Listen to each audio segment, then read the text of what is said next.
Titanium Court will, mark my words, be that one weird obscure game that develops a passionate cult following years down the road. You know, the one where fans are just a little bit too passionate about, the one that's kind of hard to explain without spoiling things, so they all just say, just play it, trust me. All of you do that for something, don't lie. It's got a simple but rewarding match 3 gameplay crossed with kind of a tower defense, which belies a much deeper narrative about our relationship with video games and escapism in general, topped with a strange sense of humor and atmosphere. The game starts with, well, it's kind of strange, it starts with the opening of a play that's being written as it's being performed, and you're kind of the star. You, or your character, or I guess your character's character, it doesn't get any less confusing the further the game goes on. Anyways, you get lost in the woods before stumbling onto a castle populated by fairies, and you are quickly dubbed the Queen, just in time for the kingdom to go to war. I've seen worse starts to an administration. The sheer charm of the story and characters is immediately on full display. All the fairies you meet look like regular people, but all are just a little bit strange in one way or another. Like, the way they interpret things about humans in particular is always just a little bit off. Like, they study humans but only understand them, like, kind of. For example, the castle has a great beast, and it must always have a great beast, as if they learned about castles through fantasy stories, and the great beast in question is, of course, a cute little cat. The first character you really get to know, Puck, serves as kind of the main exposition dump, but he does it with this endearing charm that you don't really care. He starts off with dubbing you as the Queen and gets you set up, before mysteriously avoiding you, only answering precisely one of your questions every time you beat a run. Weird, but also that's the kind of fairy bullshit that I kind of expect. You get to choose which question he answers, but it's this slow drip feed of info that often raises more questions than answers that made him so fascinating to me. Why is he doing this? Why only one question? What else does he know? But it eventually becomes clear that there's this kind of meta-narrative thing going on, and it is clear that your character's presence, i.e. you just playing the game, is negatively affecting the characters all around. They eventually, through just interacting with you, become stale. This means that they will perpetually repeat the last line of dialogue they said. If you play games, this is pretty obvious what it's referencing to. But this is such a clever and kind of heartbreaking way to roll it into the narrative. It reminded me a bit of how every character in Hades 2 eventually has this line about how busy they're going to be going forward, so they may be too tired to talk very much, which is really just the game's way of saying you've exhausted all the dialogue. And there it made me feel so sad because all of the fun times with that charismatic cast were over.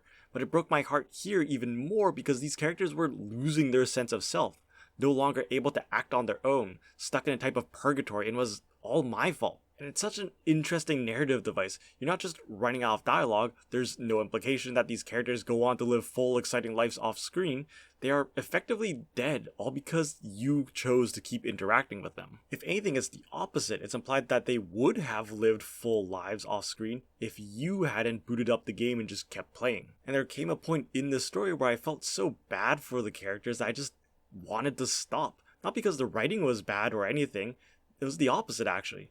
I found the characters were so charming that when I realized how me playing was affecting them, I warred between my sweaty gamer instincts of wanting to finish the game, learn all the secrets and roll the credits, or just walking away and allowing this world to exist without me. And I loved all these characters so much just because of how weird they were. For example, there's this whole running joke about cars. Like, the fairies of the Titanium Court don't believe that cars exist, and anytime you tell them that they do, like when explaining a traffic sign they've seen to them, they instead interpret it as like a powerful spell or curse or something. So instead of a stop sign being a law you need to follow for safety, it's a powerful curse that freezes the person or something like that. It's just such a strange view of the world where they almost get it, but can only interpret it through the lens of magic and myth. It's so random, but it's also exactly the type of weird thing that I would expect from fairies. But most importantly, this is one of those stories that can only really be told in video games. It affected me so much because it is me who is getting to know these characters. It's ultimately my actions that are affecting them. My choice to continue playing is what's harming them. I can't just wash it away as, oh, that's a character, that's another person making those choices like I can for a movie or a book. That third wall is much thinner here, and it's worn away all the more by the game's writing acknowledging the third wall and trying to discuss how we engage with escapism, especially in video games. Titanium Court is one of those artsy-fartsy games where everything is simultaneously full of metaphors for something, but also subtext is for cowards, and it just straight up tells you what the metaphor is sometimes, unless that's also a metaphor. And oh man, my head's starting to hurt. But I admittedly do love thinking about that kind of stuff, and there's plenty to interpret with its weird visuals, off-kilter writing, and esoteric characters. I'm more confused about how it does all this without ever feeling pretentious. Like, there is this whole song about the life of salmon, and they start this with the singer just telling us about how these fish go through a fundamental change before having a big orgy and dying. Fun. Well, except for the last part. Song is kind of a banger though, not gonna lie. But you can also watch this instead of doing the boss fight, and the game counts it as a valid win. I got to the end of a run, and instead of fighting the big boss at the end, the game just let me watch a freaking music video instead of fighting it. And it's kind of brilliant because I think so much of the story is about, as the song suggests, change in our relationship with media and maybe the orgy stuff too if you're lucky. How no matter what, it kind of happens in big and small ways, but it's also your path, and that path can be difficult but satisfying. Or you can take your time and you'll get there eventually. It's probably going to be a bit of both throughout your life, to be honest, so you can move forward by overcoming a challenging boss, and that's a totally valid and satisfying way to do it, but so is just chilling out and ruminating on a song about a fish. We see this represented in the gameplay in other ways, like with the comfort and strife mechanic, where comfort lets you make the game easier by giving you bonuses like more health, and strife makes it harder by restricting materials. Then you get to choose which buff and debuff you want to sort of customize the difficulty in your own way. And no matter what, both allow you to progress the story. If you get 5 comfort or 5 strife, you get a key item. Some people change through hard work or just by learning to work harder, and others need to learn how to relax. Also a great accessibility mechanic. And I really love this section of the game where your character drinks a love potion that makes them like baseball, but just a little bit more, and that's their change. It's small, but it is a change. It reminds me of myself when I started getting into Warhammer. Stick with me a bit. It was something that I got into, learned about the lore, fell in love with it, and taught myself how to paint the little figurines. And in the grand scheme of things, it's a small part of my life, but one that has these little ripple effects. Like learning to paint taught me patience, and that you're going to be bad at the start and there's always more to learn, but you will get better if you just keep at it. And I developed friendships that I value a lot because I got into this hobby. People that I met and bonded with because of it. It is a small change in my life that had these big ripple effects I didn't even realize were big, and the game does a good job at discussing those aspects of humanity, and that sounds very pretentious, but all art is a little bit pretentious. But it never feels pretentious.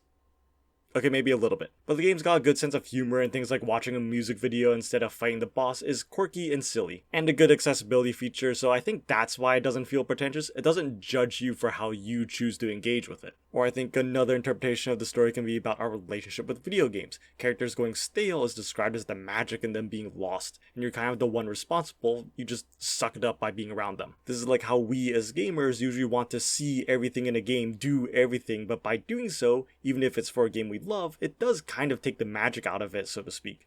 I've gone for achievements in the past, and most of the time it feels like you end up reducing the game to numbers, so to speak. You end up ignoring what's fun for what's good, the meta, in order to achieve everything. But even if you don't do that, if you love the story or the characters, eventually you'll run out of story, and that once lively world and lovable characters are stuck repeating the same dialogue over and over again, the magic is gone. I loved Hades too, but it is kind of sad to boot up that game now and see all of my favorite characters I spent dozens, hundreds of hours getting to know only able to say a handful of things now. It's really the same thing with Titanium Accord. I just ran out of dialogue, but they wrote it into the narrative. So do I go for one of the quicker endings, where you leave early allowing the court to maintain their autonomy, preserving the magic? Or suck it all up to learn every little detail and get every little achievement? And the gameplay can be quite addicting. I do want to play more. I want to keep playing it. It's this match 3 type game, but also shifts into a simple tower defense, all wrapped up in a roguelike package. Each one will have you doing a different boss, and you can select a different class to counter it. Like one class is all about fire,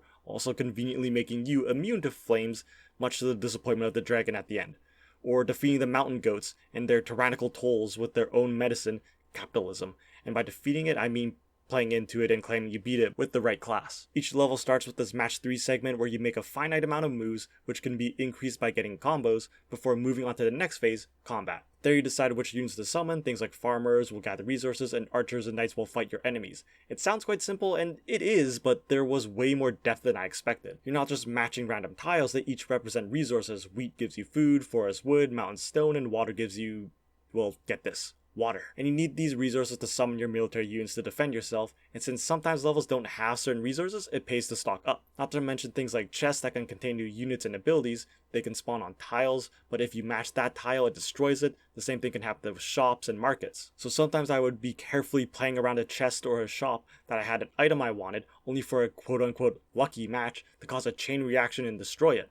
Alternatively, destroying the shop meant that I could get a new one that might have better items, so using the match 3 to manipulate the battlefield became key. I would try to match things so that mountains would be in the way to slow enemies or water to block them off entirely. Sometimes catapults would spawn and I either had to match them with other enemies to get rid of them or literally move mountains to block them. At first, the combat match 3 segments seemed so separate from each other, but I quickly realized just how important one is for the success of the other. But combat can be a little bit too simple. Like with the match 3 segment, there's a timer and you're lining up which units to spawn in what order, and then they just kind of do their thing once they spawn. It's all automated. This does add a bit of strategy, and that's actually kind of beneficial to move enemy castles closer to you so your units can get to them before they spawn anything, but more than once my soldiers would run off to destroy a castle in one direction, forgetting the threat in our backyard that would spawn one dude who would just whittle down my health. Being able to give them just a little bit of direction would be nice. You can get units that specifically defend, but the roguelite nature makes that unreliable. And I found myself going back to the default class more often than not. The other classes just felt too specific. Like that fire focus class was great when I was going up against the dragon, but not much else. And after a while, I learned the game well enough that the default class did just as well. Titanium Court is the weirdest, most creative game of the year, and I loved every minute of it. Its strange sense of humor pulled me through a deep story that I just wanted to dive into more, and its simple gameplay quickly became addictive. I truly hope this game doesn't get buried as the year goes on, but no matter what, this game is a gem. Just hopefully not a hidden one.